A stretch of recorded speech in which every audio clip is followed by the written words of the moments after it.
Et nous sommes toujours en ligne avec vous, Brigitte. Vous nous expliquez il y a quelques instants que vous avez remarqué un manque d'entretien finalement du fauteuil de votre fils.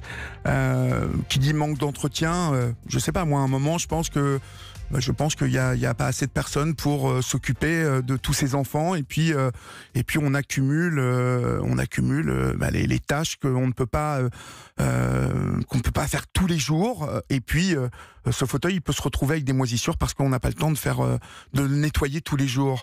Je vous dis ça parce qu'un soir Naël a fait une crise d'épilepsie et il n'y avait qu'une infirmière sur 3 bâtiments pour 80 personnes handicapées.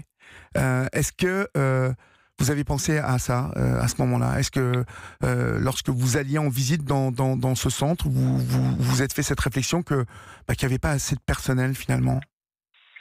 Disons qu'il n'y avait pas assez de personnel de jour, je m'en étais rendu compte, parce qu'il y avait que 2 éducatrices pour tout le groupe d'enfants. Et les éducatrices faisaient tout, c'est-à-dire qu'elles s'occupaient des enfants, mais elles passaient aussi leur temps à plier le linge, à amener le linge sale, le ramener. Ce qui n'est pas leur travail normalement. Hein. Ce qui n'est pas leur travail. Normalement, elles devraient s'occuper des enfants. Et donc, en 2010, Naël fait une crise d'épilepsie parce qu'il faisait des crises d'épilepsie quand il s'endormait. Oui. Sur l'endormissement. Et là, bien sûr, le bol alimentaire est passé dans les poumons. Et il a fallu le réanimer, tout ça. Et c'est là, et c'est uniquement là que j'ai appris qu'il y avait une seule infirmière, la nuit, qui arrivait à 20h alors que l'équipe de jour partait à 19h. C'est-à-dire que pendant 1 heure, les 80 enfants dans les 3 bâtiments étaient tout seuls. Mmh. Ça, je l'ai appris qu'à... Et Naël a fait sa crise d'épilepsie à quelle heure?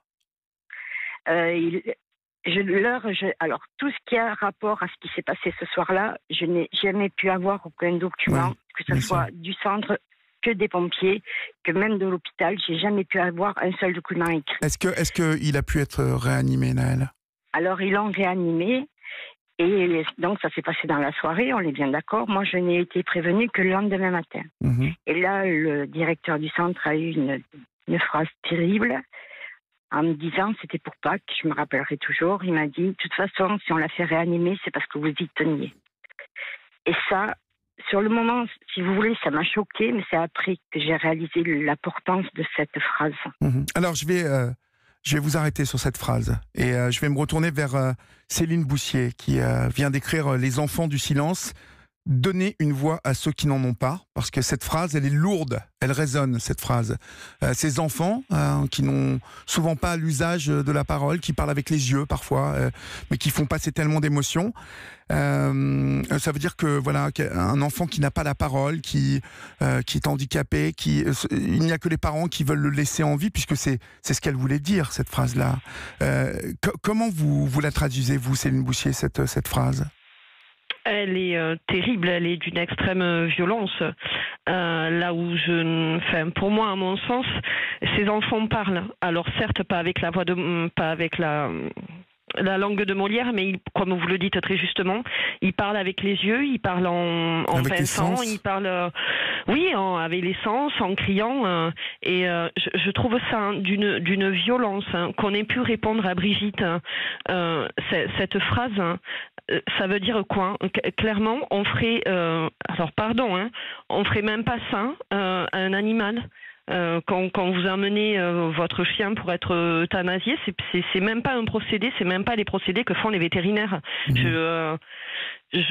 La parole des familles n'est pas entendue et la douleur de cette maman, elle est d'autant plus terrible que son fils est décédé dans des conditions absolument atroces et que je ne pense pas qu'à aujourd'hui elle ait obtenu justice pour ça, parce que clairement c'est plus qu'un décès, c'est un meurtre. Mmh. En tout cas, là on voit que à cette heure-ci, pendant 1 heure déjà, il y a un battement avec 80 enfants polyhandicapés qui sont seuls, une infirmière pour ces 80 enfants qui arrivent à 20h. Brigitte, je suppose que vous avez énormément culpabilisé et que vous culpabilisez encore beaucoup aujourd'hui d'avoir placé Naël dans ce centre. Mais bien sûr, j'ai culpabilisé dès que j'ai su. Je culpabilise aujourd'hui et je crois que je culpabiliserai toute ma vie. C'est-à-dire que non seulement cette culpabilité, elle m'incombe, parce que je suis sa mère, je devais le protéger. Mais si vous voulez, elle a éclaboussé ma famille aussi. Ouais. Parce que mes enfants, ils m'ont vu mal. Ils m'ont vu quand elle est partie. Si j'avais pas eu mes enfants qui m'ont soutenu, qui m'ont essayé de me faire comprendre, j'ai dit bien essayé, parce qu'ils n'arriveront jamais à me faire comprendre que c'est pas ma faute. Mais quelque part, c'est ma faute. Non, c'est pas, non. Mais bon, je suis comme vos enfants, mais oui. Ça n'est pas de votre faute, Ombline. Oui, Brigitte, je voulais vous demander, on a parlé de la réanimation de votre fils, et puis après, il est décédé tout de suite après. Il a été quand même réanimé ou tout s'est enchaîné? Non, tout s'est enchaîné. C'est-à-dire que ça a commencé à Pâques 2010. J'ai appris la veille du mariage de ma fille que mon fils était en soins palliatifs. Donc ça, c'était en août. Et il a tenu jusqu'à janvier. Il est décédé le 29 janvier 2011. D'accord. Bon, en tout cas, Brigitte, voilà, je pense qu'il faut que vous écoutiez vos enfants. Vous avez posé les bonnes questions à l'organisme qui est destiné à répondre à ces questions. Et puis, voilà, la MDPH partout en France essaie aussi de faire son travail. Je pense que le gouvernement doit s'emparer de tout ça et s'y intéresser de beaucoup plus près, parce qu'on en parle de plus en plus, grâce bien évidemment aussi à des lanceuses d'alerte comme Céline Boussier. En tout cas, merci pour votre appel.